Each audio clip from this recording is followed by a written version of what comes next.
Welcome friends. এই ভিডিওতে আমরা কৃষক বন্ধু নতুন যে প্রকল্প সেই প্রকল্পের যে ক্ষেত্র সমীক্ষা অর্থাৎ ফিল্ড ভেরিফিকেশনের জন্য যাচাইকরণ যে ফর্ম সেটা ফিল আপ করা কিন্তু হাতে কলমে ফিল আপ করে আমরা দেখব। দেখুন, প্রথমে রয়েছে কৃষক বন্ধু আইডি অর্থাৎ কেবিআইডি। কেবিআইডি নম্বর প্রথমে যে যা লিখে দেবেন এবং এই ডান দিকটা দেখুন, যাচাইকৃত যদি সঠিক হয় তবে যাচাইকরণকারী কর্তৃপক্ষ টিক চিহ্ন প্রদান করবেন। এই পজিশনটা কিন্তু আপনাদের নয়, এদিকে ডান দিকে যে জায়গাগুলো রয়েছে এগুলো আপনাদের নয়, আপনাদের লিখতে হবে শুধু এইগুলো। প্রথমেই হচ্ছে একদম গুরুত্বপূর্ণ বিষয় হচ্ছে যে কেবিআইডি। কেবিআইডি কীভাবে বার করতে হয়, আই বাটনে দেখুন লিঙ্ক দেখা যাচ্ছে, দুটো ভিডিও রয়েছে এই চ্যানেলে কেবিআইডি কীভাবে বার করা হয়। তো যাই হোক, আমি একটা কেবিআইডি এখানে লিখছি। আপনাদের যার যার কেবিআইডি যা সেটা কিন্তু এখানে লিখে দেবেন, ঠিক আছে? এরকম করে কেবিআইডিটা এখানে লিখবেন। এরপরে রয়েছে দেখুন যে 1 নম্বরে যে সুবিধাভোগীদের নাম অর্থাৎ কৃষক বন্ধু যে রেকর্ড এবং যে নামে রেকর্ড রয়েছে, আর সবচেয়ে বড় ব্যাপার হচ্ছে আপনার ব্যাংকের পাসবইতে যে নাম রয়েছে সেই নামটা কিন্তু এই পজিশনে লিখবেন। ধরুন আমি একজনের নাম লিখছি, তার নাম হচ্ছে রাম, ক্যাপিটালে লিখতে হবে এরকম, আমি যেমন লিখে দেখাচ্ছি, রাম ধরুন সাহা, এরকম ঠিক লিখবেন একদম ক্যাপিটালে। তারপরে দেখুন 2 নম্বরে আছে পিতা, স্বামী, অভিভাবকের নাম। তো এখানে কিন্তু আপনাকে অবশ্যই, যদি রাম সাহা অর্থাৎ একজন পুরুষ লোক অ্যাপ্লাই করে, তার কিন্তু পিতার নাম, তাহলে এখানে কিন্তু আপনি পিতাতে টিক চিহ্ন মারবেন। পিতাতে টিক চিহ্ন মেরে এখানে কিন্তু পিতার নাম লিখবেন। এখন এখানে একটা প্রশ্ন রয়েছে, সেটা হচ্ছে যদি কোনো মহিলা অ্যাপ্লাই করে তাহলে তিনি তার স্বামীর নাম এখানে লিখবেন, স্বামীর নাম এখানে লিখবেন। এবং যদি তার স্বামী না থাকে তখন এখানে লেট লিখে তারপরে কিন্তু স্বামীর নাম লিখবেন, তাহলে বোঝা গেল। এবং যদি কেউ সিঙ্গেল হয় অর্থাৎ কোনো একজন মহিলা তিনি অ্যাপ্লাই করছেন যার কিন্তু হচ্ছে অবিবাহিত, তাহলে কিন্তু তিনিও পিতার নাম লিখবেন। পরিষ্কার বোঝাতে পারলাম? তাহলে আমি মনে করলাম এখানে হচ্ছে পিতার নাম হচ্ছে গোপাল সাহা, এরকম পরিষ্কার করে লিখবেন গোপাল সাহা। এই জায়গাগুলো একটু বড় আছে কিন্তু পরেরগুলো খুবই ছোট ছোট জায়গা, খুব সাবধানে লিখতে হবে। মনে করুন এবার এখানে আপনার অ্যাড্রেসে কি কি আছে দেখুন, কয়ে রয়েছে জেলা, প্রথমে জেলা লিখবেন, তারপরে ব্লক, তারপরে গ্রাম পঞ্চায়েত, তারপরে মৌজা, তারপরে ধরুন আমি একটা জেলা লিখে দিলাম এখানে। ধরুন একটা ডিস্ট্রিক্ট আমি একটা দেখাচ্ছি যে সাউথ, ক্যাপিটালেই লিখবেন 24। এখানে যেহেতু জায়গা নেই তাই হচ্ছে আপনারা পিজিএস যা খুশি লিখে দেবেন একটা, ঠিক আছে? যে সাউথ 24 পিজিএস এরকম লিখবেন। এবার দেখুন এখানে একটা ব্লক, তো সাপোজ কারোর ব্লক মনে করুন কিছু একটা রয়েছে, সেই ব্লকটা আপনারা এখানে কিন্তু লিখে দেবেন ব্লক। আমি যেমন ব্লকের এখানে XYZ লিখলাম, আপনারা ব্লকের নাম যার যা ব্লক সেখানে লিখবেন। গ্রাম পঞ্চায়েতের নামও এখানে আপনারা যেমন খুশি যার যা সেটা কিন্তু লিখবেন। মৌজারও নাম লিখবেন আপনারা এরকম করে, মানে যার যেটা সেটা লিখবেন। তো এরপরে দেখুন খুবই গুরুত্বপূর্ণ বিষয় রয়েছে পরবর্তী পরবর্তী জায়গাটাতে দেখুন খুব গুরুত্বপূর্ণ জায়গা রয়েছে, সেটা হচ্ছে যে সুবিধাভোগী বিবরণ অর্থাৎ যিনি এই বেনিফিশিয়ারি, যিনি এই কৃষক বন্ধুর টাকা পাচ্ছেন বা পেতেন, বা এখন যে ফর্ম ভেরিফিকেশান হচ্ছে, তো ওনার ডিটেলস প্রথমে রয়েছে দেখুন ব্যাংক ডিটেলস। তো ব্যাংকের ডিটেলসে প্রথমে রয়েছে দেখুন ব্যাংকের নেম।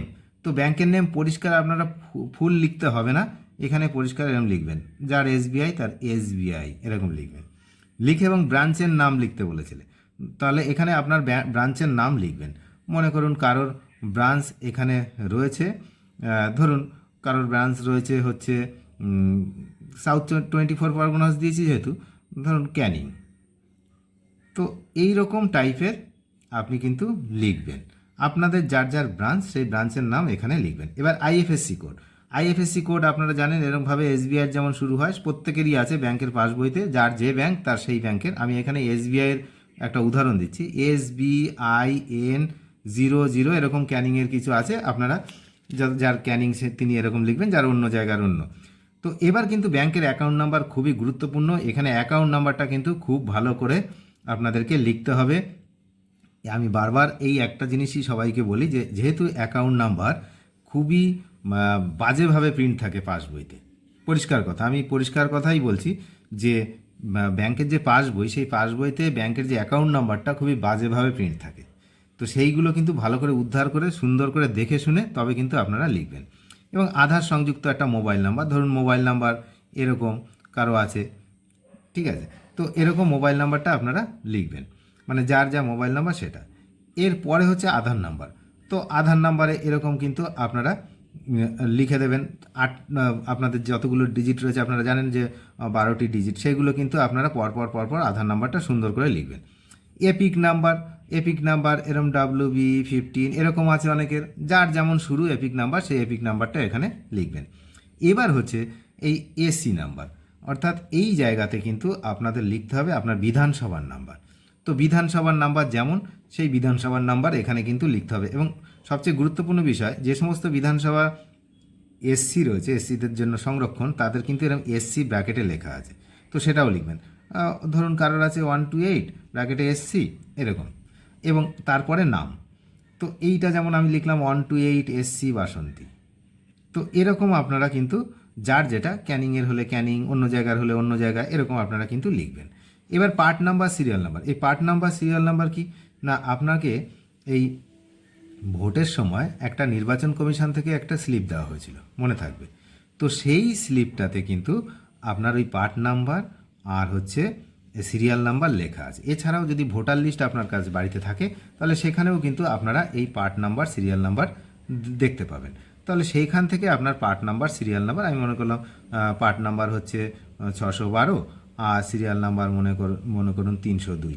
তো এরকম টাইপের আপনারা পার্ট নাম্বার সিরিয়াল নাম্বার লিখবেন। এর পরের যে 8 নম্বর যেটা রয়েছে, দেখুন যে এসআইআর, এইখানে এসআইআরের জন্য 2026 ভোটের জন্য এএসডিডি তালিকায় পাওয়া গেছে, ফাউন্ড ইন এএসডিডি। তো এইগুলো কিন্তু আপনাদের সব নো হবে, নো। তারপরে ট্রাইব্যুনালে আপনি পেন্ডিং আছেন কি না, নো। তারপরে এই সিএ আবেদন, নো।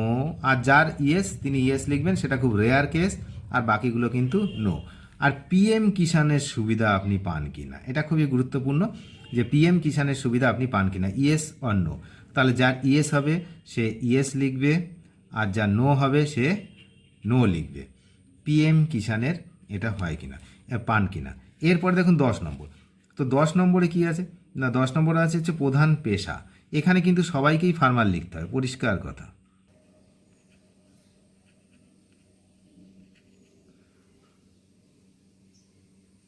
এরপরে দেখুন চাষযোগ্য জমির বিবরণ। এখানে জেএল নাম্বার বা খতিয়ান নাম্বার সবই আছে। তো যাদের যতগুলো নাম্বার ততগুলো নাম্বার এখানে লিখবেন। দেখুন কারোর একাধিক রয়েছে, ধরুন একজনের দুটো রয়েছে, তিনি কিন্তু দুটোই লিখবেন। যার একটা রয়েছে সে একটাই লিখবেন। ধরুন একজনের আছে দুটো, এই একটা দুটো, কারো তিনটে থাকলে আপনি তিনটেই লিখুন। আর তাহলে খতিয়ান নাম্বারও এরকম তিনটে হবে, এরকম তিনটে পরপর কমা দিয়ে লিখবেন। যারা অনেকে প্রশ্ন করেছিলেন যে একাধিক জমি থাকলে কি হবে, এরকম পরপর লিখবেন। দাগ নম্বরও তাই, এরকম এই যে প্লট নম্বর যেটা দাগ নম্বর, সেগুলো এরকম পরপর কমা দিয়ে লিখবেন। আর যারা একটাই লিখবেন। কিন্তু খুবই গুরুত্বপূর্ণ হচ্ছে যে চাষযোগ্য জমির যে পরিমাণ একরে, এইটা কিন্তু খুবই সাবধান। কারণ আপনার ধরুন একটা জমি তো একটারই হচ্ছে কতটা আছে আপনি এখানে লিখে দিলেন। ধরুন কারো দুটো বা তিনটে, তারা কিন্তু সমস্ত জমি অ্যাড করে তবেই কিন্তু করে এখানে লিখতে হবে। আশা করি বোঝা গেল। তো ধরুন কারোর একটা, তাহলে তার হলো সাপোজ 0.33 একর। কিন্তু যার হচ্ছে তিনটে, তা তিনটে যোগ করে তার যতটা হবে সে কিন্তু ঠিক এই জায়গাতে সেটাই লিখবে, মানে যোগফল লিখতে হবে। আরও খতিয়ান তারিখ, তো তারিখ আপনারা এখানে লিখবেন। যদি একটা হয় একটা, কারো দুটো হলে দুটো, কারো তিনটে হলে তিনটে, এরকম কিন্তু খতিয়ানের তারিখ লিখে দেবেন। এরপর হচ্ছে জমির যে ধরন, আপনার জমিটা কী ধরনের, পারচেস নাকি উত্তরাধিকার সূত্রে প্রাপ্ত নাকি এই হস্তান্তর, এইগুলো বা অন্যান্য সবই কিন্তু এখানে লেখা আছে। তো এখানে দেখুন আপনার জমি যে ধরনের, সেই ধরনের ইংলিশ ওয়ার্ডগুলো এখানে লেখা আছে। পারচেস হলে পারচেস, ডেথ হলে ডেথ, এইটা তো আদার্স হলে আদার্স। তো আমি এই জমিটা ধরুন পারচেস, তাহলে আমি পারচেস লিখে দিচ্ছি। সবই ক্যাপিটালে লিখবেন, কোনো স্মল লেটার লিখবেন না, তাহলে ওদের বুঝতে সুবিধা হবে। এমনিই বুঝতে পারছেন সরকারি কাজ, যদি আপনি ঠিকঠাকভাবেও লেখেন তাও অনেক সময় ভুল চলে আসে। নামের স্পেলিংগুলো তো আপনারা ভালো করেই আপনারা জানেন যে কীরকমভাবে আপনারা ঠিকঠাক ফর্ম ফিল আপ করে দিয়েছেন, তারপরে ভোটার কার্ডে আধার কার্ডে সব জায়গায় নাম স্পেলিং মিস্টেক। সরকারি কাজ এমনি এরম হয়, তারপরে যদি আমরা সচেতন না থাকি তাহলে আরও হবে। এবার দেখুন আপনি আয়কর প্রদানকারী কিনা, ইনকাম ট্যাক্স পেই কিনা। তো ইনকাম যারা হচ্ছে এই কৃষক বন্ধু পান, তারা বেশিরভাগই ইনকাম ট্যাক্স পেই হয় না, অর্থাৎ আয়কর প্রদানকারী নয়, তাই এখানে কিন্তু নো লিখতে হবে। তাহলে আপনারা দেখলেন যে আমি এইটা হচ্ছে প্রথম পেজটা ফর্ম যেটা, সেটা কিন্তু ফিল আপ করে আপনাদেরকে দেখালাম। এরপরে আমরা দ্বিতীয় পেজ চলে যাব। দ্বিতীয় পেজটা কাদের জন্য, কিসের জন্য, সবই কিন্তু আমরা দেখব। দেখুন দ্বিতীয় পেজ যেটা, সেই দ্বিতীয় পেজটা এখানে কিন্তু পরিষ্কার দেখুন লেখা রয়েছে যে স্বামী বা স্ত্রীর বিবরণ। এইবার এখানে একটা কথা রয়েছে, এই স্বামী বা স্ত্রীর বিবরণ মানে যিনি ফর্ম ফিল আপ করেছেন, দেখুন যিনি ফর্ম ফিল আপ করেছেন ওনার নাম ছিল যে রাম সাহা, তো ওনার বাবার নাম হচ্ছে গোপাল সাহা, কিন্তু ওনার তো স্ত্রী আছে যদি থাকে, আর যদি না থাকে ওনার এই জায়গাটাতে কিছুই লিখতে হবে না। আর যদি থাকে তাহলে কিন্তু ওনার স্ত্রীর বিবরণ এই জায়গাতে দেওয়া শুরু করতে হবে। এটা গেল ওনার ব্যাপার। এবার ধরুন এখানে একজন ফর্ম ফিল আপ করেছে যিনি হচ্ছে একজন মহিলা, ওনার স্বামীর নাম উনি এখানে লিখেছেন, তাহলে এখানেও কিন্তু ওনার স্বামীর বিবরণ আবার হবে, বুঝতে পারলেন? আর মানে এই পেজটা, সেকেন্ড পেজটা। আর যদি একজন সিঙ্গেল, তিনি তার এখানে নাম লিখেছেন, এখানে বাবার নাম লিখেছেন, ওর স্ত্রী বা কিছু নেই যেহেতু অবিবাহিত, এবং তাহলে বা তার এটা কিন্তু হবে না, তার যিনি অবিবাহিত তার এটা হবে না। আর যার স্বামী মৃত, এটা একটা কথা, যার স্বামী মৃত সেখানে তো ইনি এখানে তাহলে স্বামীর নামে লেট এখানে লিখবে। এখানেও এই যে স্বামী স্ত্রীর বিবরণে শুধু স্বামীর নাম লেট বলে লিখে দেবে, আর বাকিগুলো সব নট অ্যাপ্লিকেবল বলে লিখে দেবে, কারণ মৃত ব্যক্তির কোনো কিছু দরকার নেই এখানে, শুধুমাত্র নাম ছাড়া। তাহলে বুঝতেই পারলেন। তাহলে আমরা এবার দেখি যে যাদের সব কিছু ঠিকঠাক আছে, তো তাদের এখানে স্ত্রীর বিবরণ দিতে হবে, আর যদি কোনো মহিলা অ্যাপ্লাই করে তার স্বামীর বিবরণ দিতে হবে। তাহলে আমি এখানে রামবাবুর করছি, তাহলে এই জন্য তার স্ত্রীর বিবরণ দেবো, তাই এখানে স্ত্রীর জায়গাতে কিন্তু আমি ক্লিক করে দিলাম।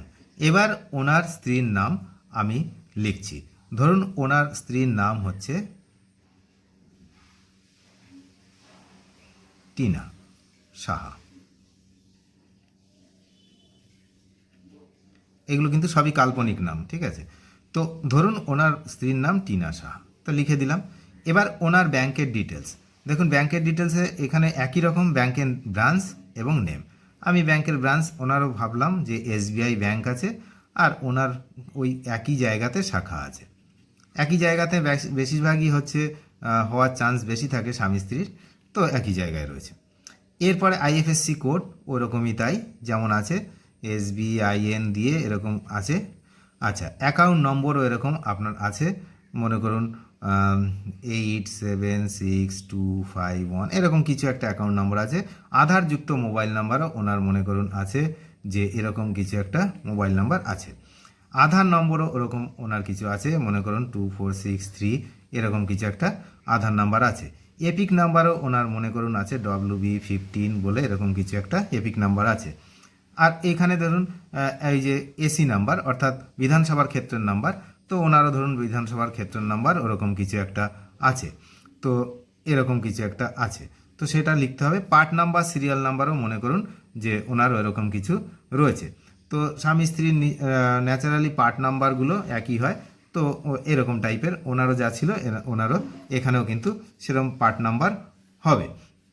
এবার দেখুন যা লিখবেন দুজনের দেখে শুনে লিখবেন যে কার কাগজে কি আছে। তাহলে এখানে পার্ট নাম্বার লিখলেন, সিরিয়াল নাম্বার লিখলেন।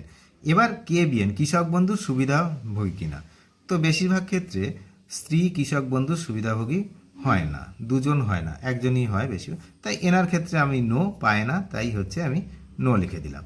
SIR নো, ট্রাইব্যুনাল নো, এই CA নো, PM কিষাণ নো, পেশা ইনি কিছু করেন না, তাই আমি লিখলাম হাউসওয়াইফ। আশা করি সবার ক্লিয়ার হবে। এই হলো ফর্ম ফিল আপ কমপ্লিট। আর কাদের এই ফর্ম ফিল আপ করতে হবে না সেটা আমি বলে দিয়েছি, আর হচ্ছে এর আগেই আমি বলে দিয়েছি যে কাদের ফর্ম ফিল আপ করতে হবে না। তাহলে হাউসওয়াইফ লেখা হয়ে গেল। এরপরে দেখুন এখানে রয়েছে অঙ্গীকারপত্র। তা অঙ্গীকারপত্রটা কি, মানে আপনি যে কাগজপত্রগুলো যে ইনফরমেশান দিলেন সেগুলো ঠিক এটা। তো এটা আপনার একটু পড়ে আপনি দেখতে পারেন সই করার আগে, আর না পড়লেও চলবে। এরপরে দেখুন এখানে যেটা রয়েছে সেটা হচ্ছে সিগনেচার।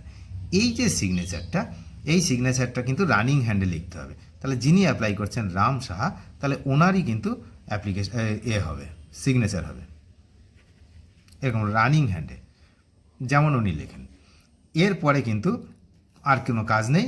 এই হচ্ছে এবার এই ফর্মটা আপনাকে যেখানে আপনাকে ফোন করে ডাকবে সেখানে জমা দিতে হবে, আর না হলে নিকটবর্তী যে পঞ্চায়েত অফিস আর মিউনিসিপ্যালিটি এলাকায় মিউনিসিপ্যালিটি অফিস, তো সেখানে গিয়ে কিন্তু আপনাকে যোগাযোগ করতে হবে যে কোথায় ফর্মটা জমা নেওয়া হচ্ছে।